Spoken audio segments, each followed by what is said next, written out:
प्यारे प्यारे दोस्तों, नमस्कार। स्वागत है आप सभी का मेरे यूट्यूब चैनल में। और आज हम लोग बिहार इकोनॉमी सर्वे यानी कि बिहार आर्थिक सर्वेक्षण प्रारंभिक और माध्यमिक शिक्षा यानी कि बिहार में प्रारंभिक और माध्यमिक शिक्षा किस प्रकार होती है, इसके बारे में डिटेल से जानकारी प्राप्त करेंगे। राज्य में शिक्षा की प्रगति प्रारंभिक, माध्यमिक और उच्च शिक्षा सभी स्तरों पर होने वाले विकास पर निर्भर होती है। राज्य सरकार ने हाल के वर्षों में प्रारंभिक शिक्षा को अधिक महत्व दिया है, क्योंकि बिहार जैसे शैक्षिक रूप से पिछड़े राज्य के लिए प्रारंभिक शिक्षा के क्षेत्र को ही सर्वाधिक महत्व देने की ज़रूरत है। इसलिए कि यही क्षेत्र माध्यमिक क्षेत्र में विद्यार्थियों को भेजता है और माध्यमिक क्षेत्र विद्यार्थियों को उच्च शिक्षा के क्षेत्र में भेजता है। प्रारंभिक शिक्षा की प्रगति का अर्थ यह भी है कि यह प्रक्रिया समावेशी है, क्योंकि समाज के वंचित तबकों से आने वाली पहली पीढ़ी के शिक्षार्थियों की बड़ी संख्या के लिए यह अधिक प्रासंगिक है। प्रारंभिक शिक्षा में प्रगति को दो महत्वपूर्ण सूचकों द्वारा व्यक्त किया जाता है: उच्च नामांकन अनुपात और निम्न सीजन दर ड्रॉप आउट रेट। इन दोनों सूचकांकों का प्रदर्शन अधिकांशतः विद्यालयों, शिक्षकों आदि की उपलब्धता से प्रभावित होता है। बिहार के लिए यह खास तौर पर महत्वपूर्ण है, जहां अधिकांश परिवार ग्रामीण क्षेत्रों में रहते हैं और पूरी तरह से सरकारी विद्यालयों पर निर्भर हैं। सांख्यिकी की तुलना करने पर परिवर्तन के संकेत बिहार में स्पष्ट दिखते हैं। बिहार में प्राथमिक और उच्च प्राथमिक दोनों प्रकार के विद्यालयों की संख्या पिछले 3 दशकों में 21% बढ़कर 1990 से 91 के 66,116 से 2018 से 19 में 80,018 हो गई। एक अन्य महत्वपूर्ण सूचक शिक्षकों की संख्या है। इसी अवधि में प्रारंभिक शिक्षा में शिक्षकों की संख्या 1990 से 91 में 2,16,674 थी, जो 2018 से 19 में 3,69,105 हो गई, जो 70% की वृद्धि दर्शाती है। प्रारंभिक विद्यालयों में नामांकन। बिहार की प्रारंभिक शिक्षा प्रणाली में कुल नामांकन में लगातार वृद्धि होती रही है, जिसमें विभिन्न वर्षों के दौरान कुछ उतार चढ़ाव रहा है। राज्य सरकार के विभिन्न नीतिगत हस्तक्षेप के कारण प्रारंभिक कक्षाओं, खासकर उच्च प्राथमिक कक्षाओं में नामांकन बढ़ा है, जिसे तालिका 11.21 में देखा जा सकता है। तालिका में 2012 से 13 के 2018 से 19 तक बिहार में प्राथमिक और उच्च प्राथमिक स्तरों पर कुल नामांकन दर्शाया गया है। प्राथमिक स्तर पर कुल नामांकन 2018 से 19 में 141.35 लाख था। वहीं 2018 से 19 में उच्च प्राथमिक स्तर पर कुल नामांकन 69.34 लाख था।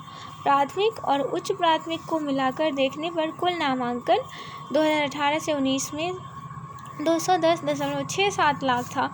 इसी अवधि में अनुसूचित जाति के विद्यार्थियों का प्रारंभिक स्तर पर कुल नामांकन 2012 से 13 के 36.75 लाख से 7.2% बढ़कर 2018 से 19 में 39.38 लाख हो गए। इस प्रकार अनुसूचित जनजातियों का नामांकन इस अवधि में 12.0% बढ़ा और 2012 से 13 में 3.93 लाख से 2018 से 19 में 4.40 लाख हो गया। अनुसूचित जाति और जनजाति के विद्यार्थियों के नामांकन में ऐसी वृद्धि शिक्षा में सामाजिक विषमता के घटते रुझान का संकेत देती है। इसी अवधि में लैंगिक अंतराल में कमी बिहार में शैक्षिक विकास का एक अन्य संकेतक है। वर्ष 2018 से 19 में प्रारंभिक स्तर पर लड़कों का कुल नामांकन लड़कियों के नामांकन से थोड़ा ही अधिक था।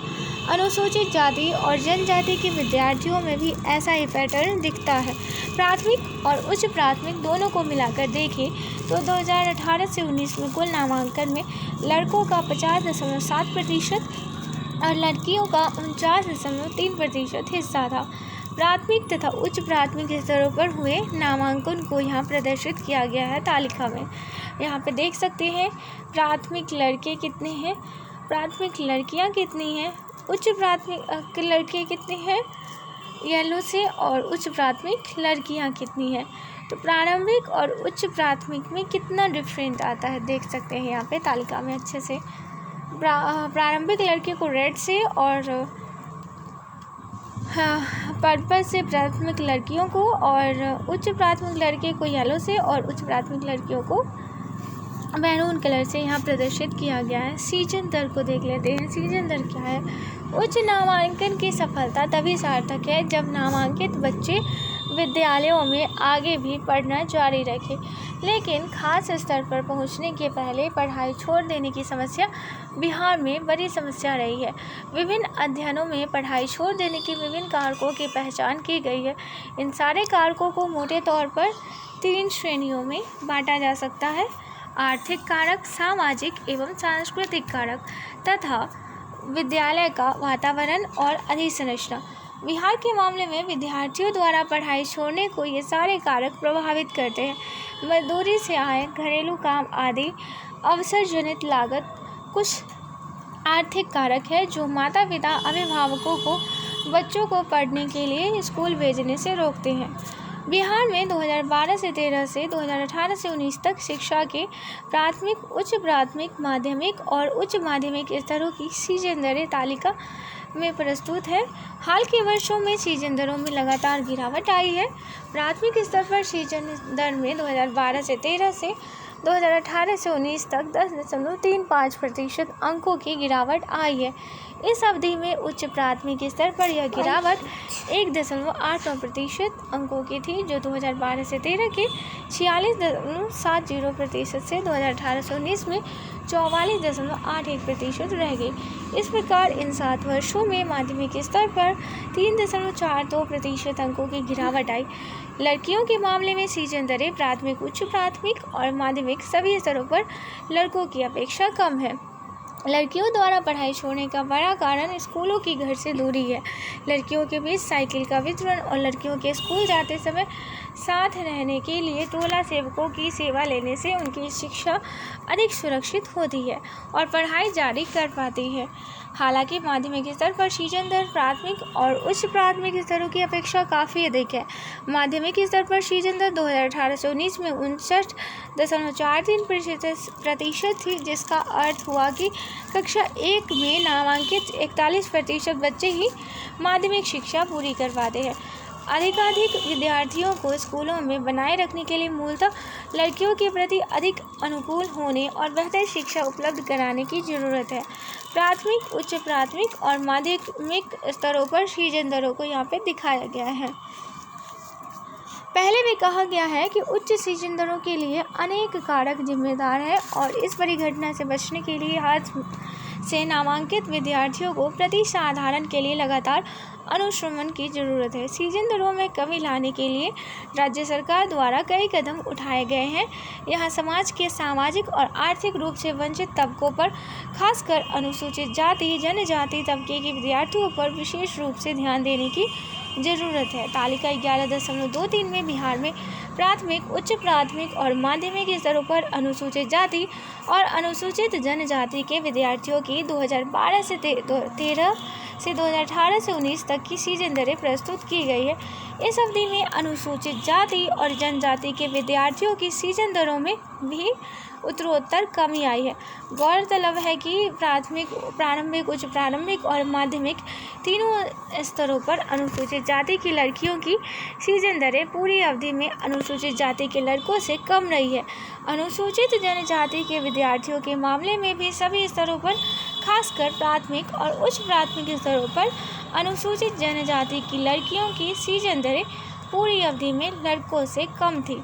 हालांकि अनुसूचित जनजाति के विद्यार्थियों के मामले में समग्र सीजन दरें अपेक्षाकृत अधिक है, जिस पर अधिक ध्यान देने की ज़रूरत है। प्रारंभिक, उच्च प्राथमिक और माध्यमिक स्तरों पर अजा तथा अजजा विद्यार्थियों की सीजन दरें यहाँ पे स्पष्ट रूप से दिखाया गया है। विद्यालयों और शिक्षकों की संख्या। शिक्षक और विद्यालय शैक्षिक विकास के 2 स्तंभ हैं।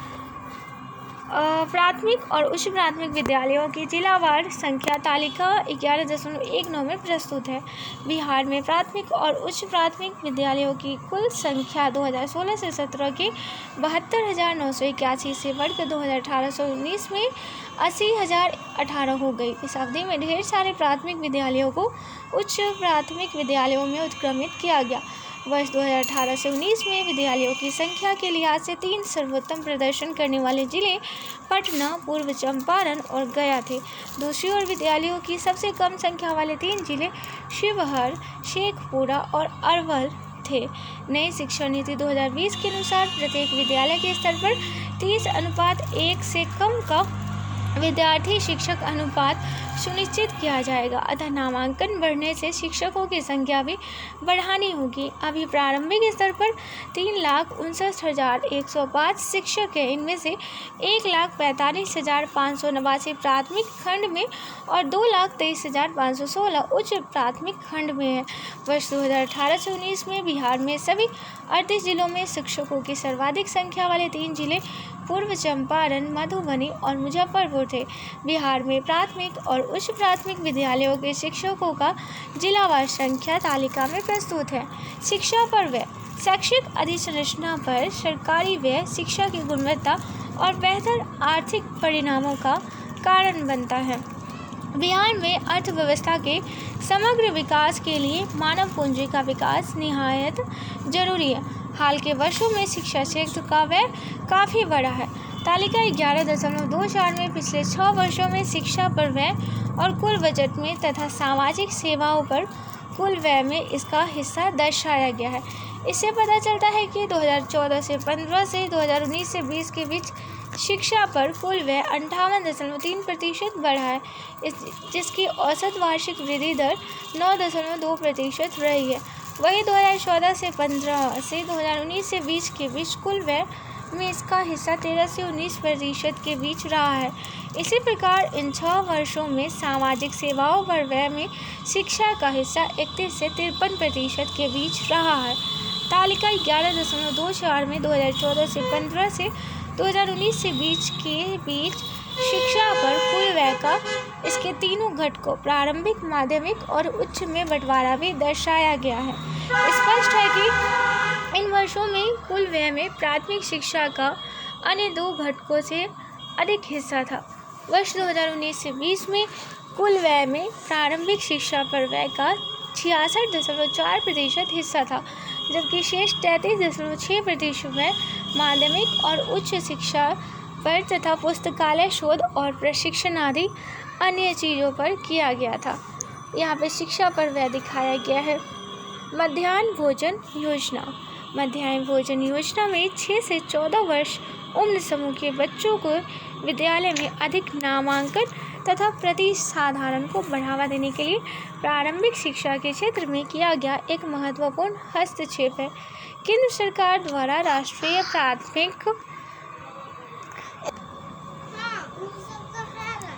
राष्ट्रीय प्राथमिक शिक्षा पोषण सहायता कार्यक्रम की शुरुआत 1995 में देश के चुनिंदा क्षेत्रों में की गई थी, जहाँ दोपहर में भोजन को मुफ्त में पका भोजन उपलब्ध कराने की योजना थी। वर्ष 1997 से 98 में इसका विस्तार करके इसे देश के सभी प्रखंडों में लागू कर दिया गया। इसमें शिक्षा गारंटी योजना और वैकल्पिक एवं नवाचारी शिक्षा तथा मदरसों को भी शामिल कर दिया गया। इसके कार्य संचालन एवं प्रबंधन के लिए प्रत्येक राज्य जवाबदेह है। वर्ष 2006 से 7 से उच्च प्राथमिक कक्षाओं के विद्यार्थियों को भी मुफ्त में पका भोजन उपलब्ध कराया जाता है। वर्ष 2009 से 10 में राष्ट्रीय बाल श्रमिक परियोजना विद्यालयों के बच्चों को भी इस योजना के तहत लाया गया। मध्याह्न भोजन योजना के व्यय का बंटवारा केंद्र और राज्य सरकारों के बीच 60-40 के अनुपात में किया जाता है। योजना के उद्देश्यों की प्राप्ति के लिए मध्याह्न भोजन में पोषक पदार्थों की कमी के लिए भी दिशा निर्देश उपलब्ध कराए गए हैं।